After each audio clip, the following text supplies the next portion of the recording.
I'm cold and I have low battery, and this is not gonna.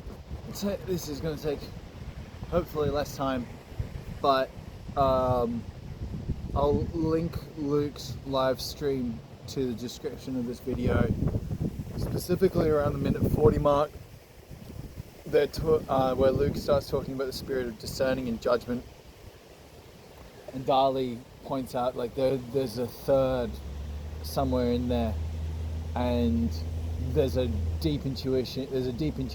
Intuition, and I think that she was speaking to that. I kind of just like screamed out, and I'll explain it within the framework that I understand, and if I have the opportunity, Luke, we'll talk about it a bit more, because I think this is actually a really fundamental personal orientation setting, or sort of it's an orientation framework that happens across the board, and I think it is between judgment, discernment, and humility, because discernment and judgment seem like, in most contexts, people would say that they are the same, but I would say very quickly you can understand discernment is to do with self-action and judgment is to do with external allowance. And like there is if you are discerning, it is what you accept and what you deny. If you are judging, it is what you analyze of a given instance. There's a separation that happens in judgment that doesn't happen in discernment. Discernment's more personal, and I think a lot of people believe that it's discernment v judgment, which is a way to look at it, because essentially, like, judgment is this egoic thing that happens that you don't know.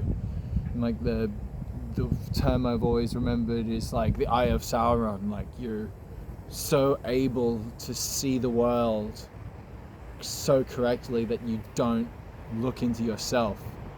But that's why I think the third orientation reflex is humility or pride, because I don't think discernment actually is like a letting go of knowledge frameworks and systems and things like that. It's an understanding of the limitations of one's perceptions, and whether or not you understand that, or whether or not you think highly or lowly, or however you think about yourself, determines how you partake in discernment and judgment, and how you act out into the world.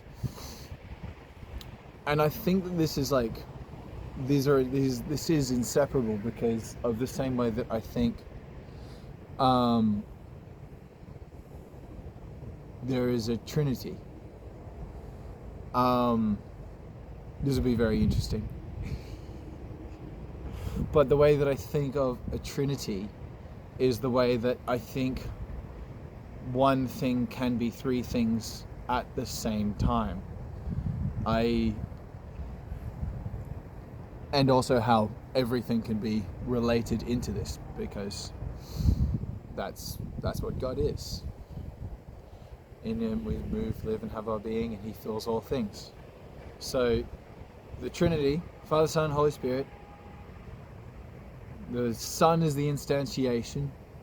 The Son is the individual action, individual concept, the actuality of an event, or, it's this building. The Sun is this building, all its nuances, its cracks, all its little stains and mugworts, and like everything that's grown, the size, the light, the seasons that happens, the people that come in, like the individuality.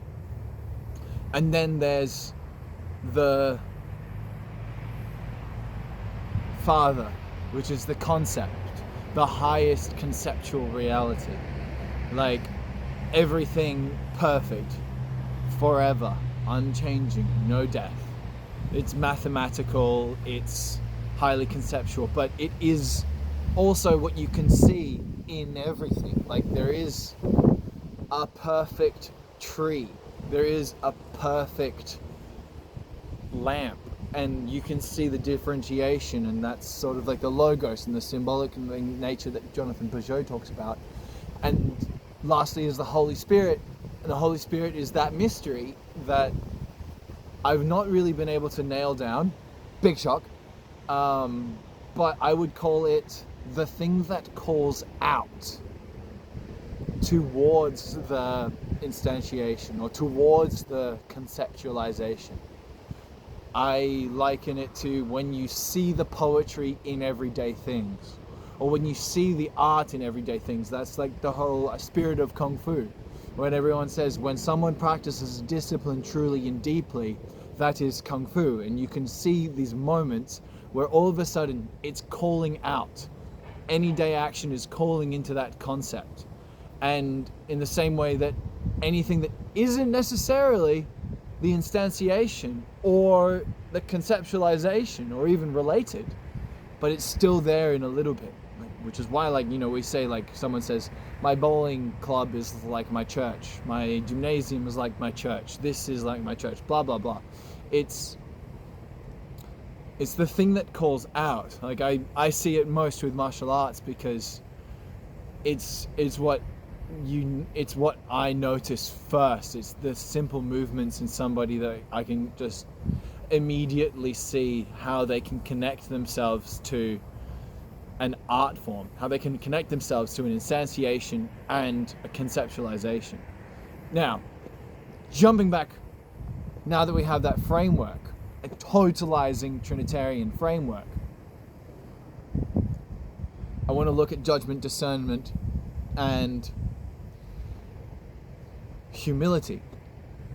I think judgment and discernment is father and son. Judgment is this perfect, legalistic, top-down, structural understanding of reality, the reality that you want to see perfect and unchanging.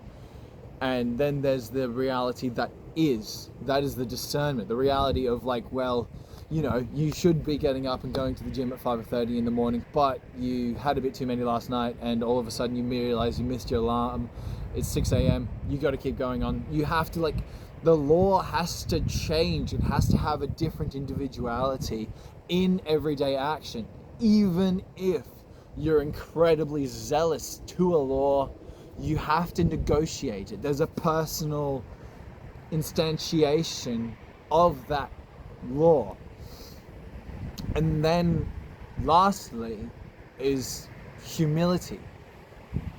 Now, I'm kind of thinking out loud here now, but it is, if humility is to be compared to the Holy Spirit, it is this idea of parts that sing out to a whole, or it is the thing that calls itself out in a letting go, in a moment where you are no longer seeing the thing for what it is, but what it can be connected to. And I feel like in that internal orienteering framework, what is calling out is that self view. It's not a judgment, because I don't think I think a lot of people have once thought humiliation, like humility, was humiliation. I think obviously they're connected, but I don't think they're the same. I don't think they're the same at all. I think humility, true humility, is deep and sincere relationship to oneself at the limit of one's own being, and truly at the limit of one's own being.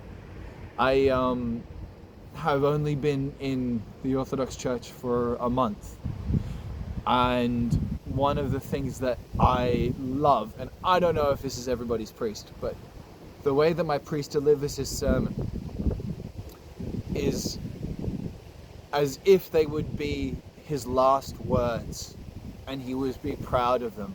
They're not bold, they're not big, they're not grand, they're not even like entirely different. They are absolutely true and sincere and humble. And then we saw a bishop, and it was even more, there was even greater humility. Like, I had a friend who was like, oh, I didn't realize that's what humility was. Like, humility is connected to humiliation, but it's also connected to, I believe, gratitude.